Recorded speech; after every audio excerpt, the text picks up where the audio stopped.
My friend came to me yesterday at lunch with screenshots of my boyfriend's Tinder profile. The pictures were all old photos, so I confronted him immediately, expecting to hear something like, "Yeah." "I forgot to delete that." Which is cool. He denied being on Tinder at all, and my friend suggested that she make an account, set it to his specifications, and see if he turns up. And there's his profile. So, this means that my boyfriend has been active on Tinder within the past 2 weeks. I confronted him with this, and he changed his story. Now he's saying that his friend has been using his account. He shows me his phone and says, "Look, I have nothing to hide." And of course the app is deleted. So I take his phone, download Tinder, log in with his Facebook, and see that he has been active, albeit infrequently. There was one girl that he tried to meet up with back in May when I was out of town. The girl gave him her phone number, and even though he deleted whatever messages they exchanged, I still saw that he had her saved in his contacts. So that's about everything that I know. He either cheated on me or planned on cheating on me while I went out of town, and I'm sure this isn't the only time it's happened. This relationship is pretty much over. He is swearing up and down that it's not true. He doesn't use Tinder and he doesn't know this girl. I'm going crazy with how much he's outright lying.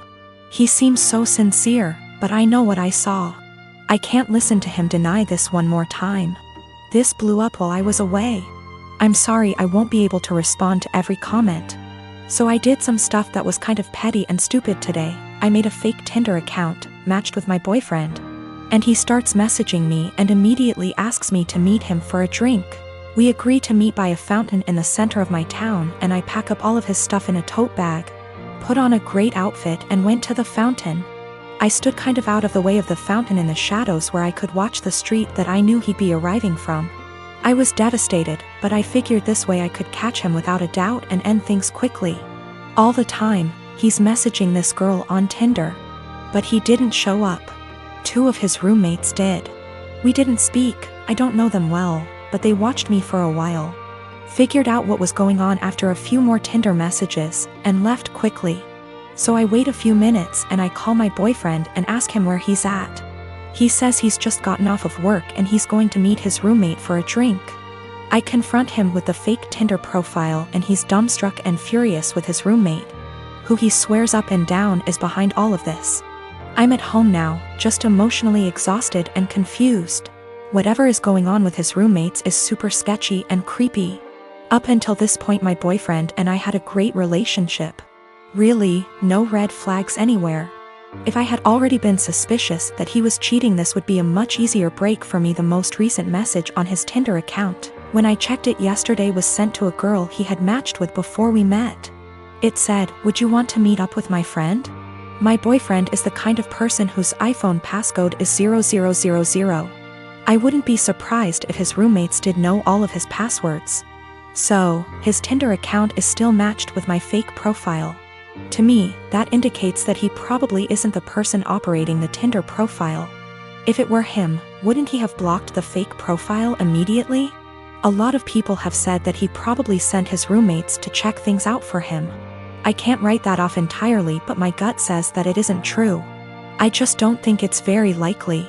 When it comes to his roommates, I'm very concerned that they have been using his profile to trick women into meeting with them. The fact that his profile hasn't been deleted makes me worry that my boyfriend is in on this. So that's about where I'm at right now.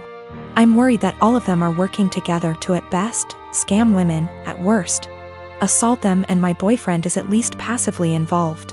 Either way, I feel some responsibility to do a little more digging.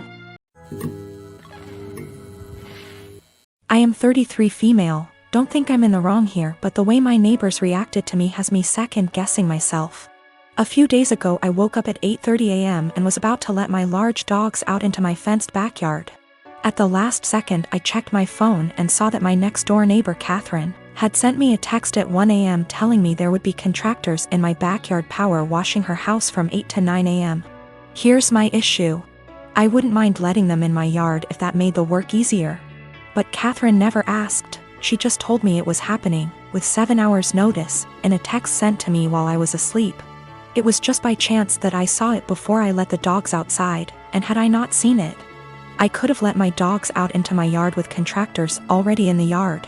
One of my dogs is a very fearful dog, and while he has never bitten anyone, that is only because I work extremely hard to protect him from unwanted encounters with strangers, advocate for him and his personal space and special needs, and never let anyone get close to him without measures taken to make sure everyone is safe.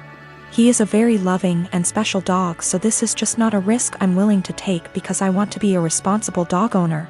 My neighbors know this, and they know he's scared of pretty much any person that I don't carefully introduce him to. I also have very clear signage on all the gates. But they told the contractors they could go into my yard. Didn't ask permission, didn't wait for my answer. I felt this was an egregious overstep, and just kinda rude and entitled of them to not ask me permission, and just tell me it was happening like I had no say in the matter. I got mad and texted her back and told her that this could have a very serious safety issue and it is not okay, under any circumstances, for them to ever give anyone permission to enter my yard where my dogs could bite them. Unacceptable, and never again. Catherine's husband Jack then blew his top and told me that they didn't have any notice either. They heard from the contractor in the middle of the night and there was no time to notify me. I feel like that's not my problem, and that they should have waited to receive confirmed permission from me before telling the contractors it was okay. I really don't think I'm asking a lot here. I feel like this is an extremely reasonable request, dog issues or not. Then Jack told me that my behavior was unacceptable and that any harassment of the contractors would be dealt with, and that I was to immediately cease harassing Catherine.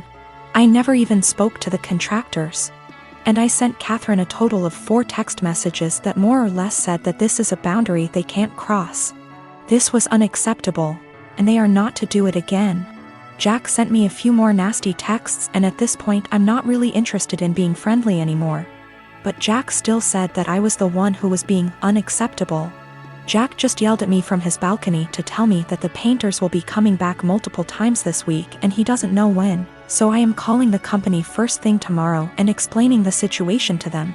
I am installing gate locks this afternoon. I am a 35-year-old female, been with my fiancé for 3 years. We both work and we both share rent and other expenses. But my fiancé is currently looking for a new job. He lost his old job 3 months ago. My family lives 30 minutes away, and although it's been difficult this year, I decided to get my brother, who has a chronic condition and struggled a lot lately and was in the hospital for a few days for anemia, the one thing he's been wanting for some time. I got him an Xbox that cost me $300. He was so happy, and I'm glad I was able to cheer him up during those times. My fiancé received a few gifts from his family, but he wasn't happy with any of them. I got him a perfume and he liked it. We were visiting my family and we had dinner with them. My fiancé looked at the Xbox I got for my brother and didn't stop talking about it. My parents noticed. I told him to stop complaining about what he got / didn't get this year.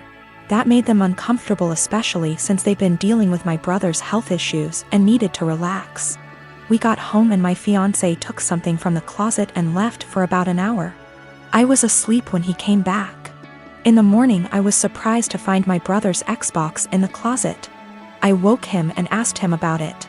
Turned out he dropped me off, drove back to my family's house and exchanged the gift his aunt gave him, a $14 fancy pen, with my brother's Xbox. He said that my brother was happy to exchange gifts. I was so mad. I told him this wasn't for him and he basically took something that is not his. Not to mention a pen for an Xbox, that's ridiculous. He told me that maybe I shouldn't have spent $300 while trying to pay for rent. I told him as long as I can pay rent that's not a problem, and that he needs to find a job if he thinks my money isn't enough. I called my mom and I found out that they didn't actually exchange gifts. My fiancé pressured my brother into giving him his Xbox. I was livid and so mad I told him to take the Xbox back to my brother, but he said it was between him and my brother, but I insisted. He refused, so I ended up taking it myself. My fiancé argued when I took it and said that I was pressuring him and treating him poorly and have no respect for his feelings. I told him he was wrong to make my brother give him his gift and causing him stress and ruining his joy. I apologized to my brother and my parents and I felt awful because of how my fiancé behaved. My fiancé isn't talking to me saying that I have no consideration for his feelings and not understanding how he feels, not having money to buy himself the things he likes. I'm surprised because he has never done anything like this before. I get that he's struggling with finding a job, but this is not an excuse. I have a cousin by marriage, husband's cousin, that's 22 and dying of cancer. It was always her dream to marry and be a mom, and now that's not going to happen. It's hard on everyone. She has a much older fiancé, 30 years, and they had a symbolic wedding so she could have the experience. They started looking for ways to get access to a baby that she could take care of and experience some level of child care that way. But with 2020 and ethics in general, there's not a lot of ways to do that safely. My husband and I have the first and so far only children of our generation, who are 10 months and 23 months old. I had hopes that it wouldn't happen, but her parents asked me if they could borrow my younger baby for a few weeks. The cousin and her fiancé would basically be play acting having a baby. Her parents would also join in on pretending. There would be photo shoots and everything. This makes me really uncomfortable. It's really creepy. I cannot understate how creepy I think this is. I know that her not getting to live her dreams is sad, but I don't think this is the answer. I'm worried it will be traumatic for my baby. She's almost a year old and will, well, notice that her entire family will just vanish overnight for what will seem like forever. She's also still nursing, and they don't really seem to care about this factor. I'm really worried about problems down the road. This is setting a dangerous precedent of my child living under other guardianship. Her parents will have time to get attached, and they could try to use that for familial pressure if not legally. Her fiancé is also a wild card in that regard. I said no, and my husband's entire family is hounding us about this because her time is running out and it's time sensitive. They say we're being selfish. They say that we could use this as a free vacation and bond with our older child because I popped them out so close together. They want to compromise now by letting me come by a few times a day to bring milk. We still don't want to do this. Yesterday afternoon, we got an email from the cousin's parents offering actual dollar amounts for us to agree. We got enough from that to file a police report and at least get the threat in writing. We also had a call with my husband's parents and his siblings to basically clear the air. Apparently what they were telling people they asked for and what they were actually asking for were very different. Everyone on that call now had them blocked on social media except for mother-in-law, because of the cousin.